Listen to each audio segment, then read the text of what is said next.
वहीं हिमाचल प्रदेश बिजली बोर्ड कर्मचारियों ने प्रबंधन के खिलाफ आर पार की लड़ाई का ऐलान कर दिया है। बिजली बोर्ड कर्मचारियों और इंजीनियरों के संयुक्त मोर्चे ने पुरानी पेंशन योजना ओपीएस को यहां पर लागू करने को लेकर इंजीनियरों के इसे समाप्त किए गए 51 पदों को वापस बहाली, साथ में नौकरी से हटाए जाने के 81 आउटसोर्स ड्राइवरों की बहाली की मांग की गई है। तो वही संयुक्त मोर्चे ने 28 अक्टूबर को पूरे प्रदेश में सांकेतिक प्रदर्शन किया है और ऐसे में ऐलान ये हो चुका है, जहां संयुक्त मोर्चे की सह संयोजक हीरालाल वर्मा ने कहा कि बिजली बोर्ड के कर्मचारी 21 महीने से पुरानी पेंशन योजना की लड़ाई लड़ रहे हैं।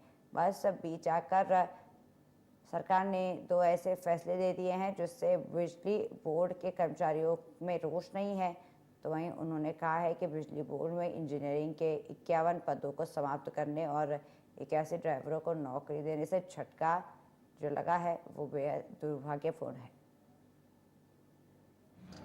इस समय हम मौजूद हैं बिजली बोर्ड में, जो कि राज्य का मुख्यालय है, और खासकर जिस तरीके से जो देखा जा रहा है, जो इंजीनियरिंग के पदों को ख़त्म किया जा रहा है, वहीं जो आउटसोर्स के जो कर्मचारी 81 उन्हें भी अब हटा दिया जा रहा है। विस्तार पूर्वक चर्चा करने के लिए हमारे बीच मौजूद है हीरालाल जी। सर, जिस तरीके से लगातार जो ये नोटिफिकेशन आई, इसके ऊपर क्या स्टैंड है आपका खासकर? इस पे इसी को लेकर के जो 51 पोस्ट खत्म की गई और 81 ड्राइवर के रिट्रेंचमेंट करिए, इसके साथ साथ ओपीएस बिजली बोर्ड में लागू नहीं हुआ है। एक कंटेम्पलेटिव मूव है गवर्नमेंट में चला हुआ है कि बिजली बोर्ड को 3 भागों में बांटा जाए, जनरेशन ट्रांसमिशन अलग किया जाए, और साथ में बहुत सारे फाइनेंशियल टर्मिनल बेनिफिट्स भी पेंडिंग है। इन तमाम मुद्दों को लेकर के 28 को पूरे स्टेट में धरना प्रदर्शन के माध्यम से बोर्ड जी, जो 28 को प्रत्येक मुख्यालय में धरना प्रदर्शन रहेगा या खासकर या फिर पूरे प्रदेश में हजार कर्मचारी पेंशन सत्रों में होंगे, और जितने के हिमाचल प्रदेश में पांगी से लेकर के जो हमारे कार्यालय सब जगह। इसके अलावा अगर जानना चाहेंगे कौन कौन सी और जो मुख्य समस्या खासकर जो कर्मचारियों को आ रही है बिजली बोर्ड को?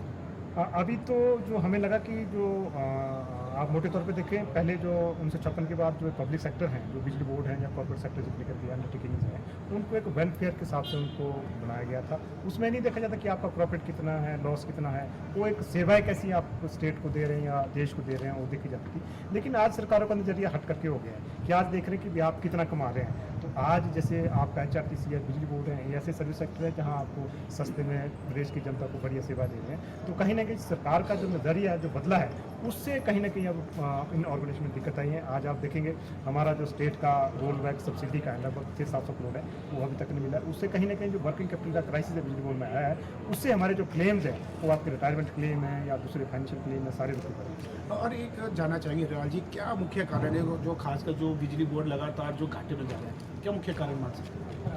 ऐसा तो हम नहीं कह सकते कि जो घाटे का तो काम, क्योंकि आज तो जितने का एक्सपेंडिचर और रेवेन्यू में पास थ्रू हो रहे हैं, पर बड़ा कारण जो हम मान रहे हैं आज की डेट में, हो सकता है कुछ और भी हमें कुछ इसमें रिव्यू करने की जरूरत है, लेकिन जो बड़ा कारण है वो है आपका फ्री व्हील्स जो सब्सिडी है, उसका टाइमली ना आना। उस करके क्या होगा, अभी भी हमारे लगभग 500-600 करोड़ की जो पावर परचेज के ज़्यादा मेरे 700-800 करोड़ के पावर परचेज के बिल पेंडिंग पड़े हैं।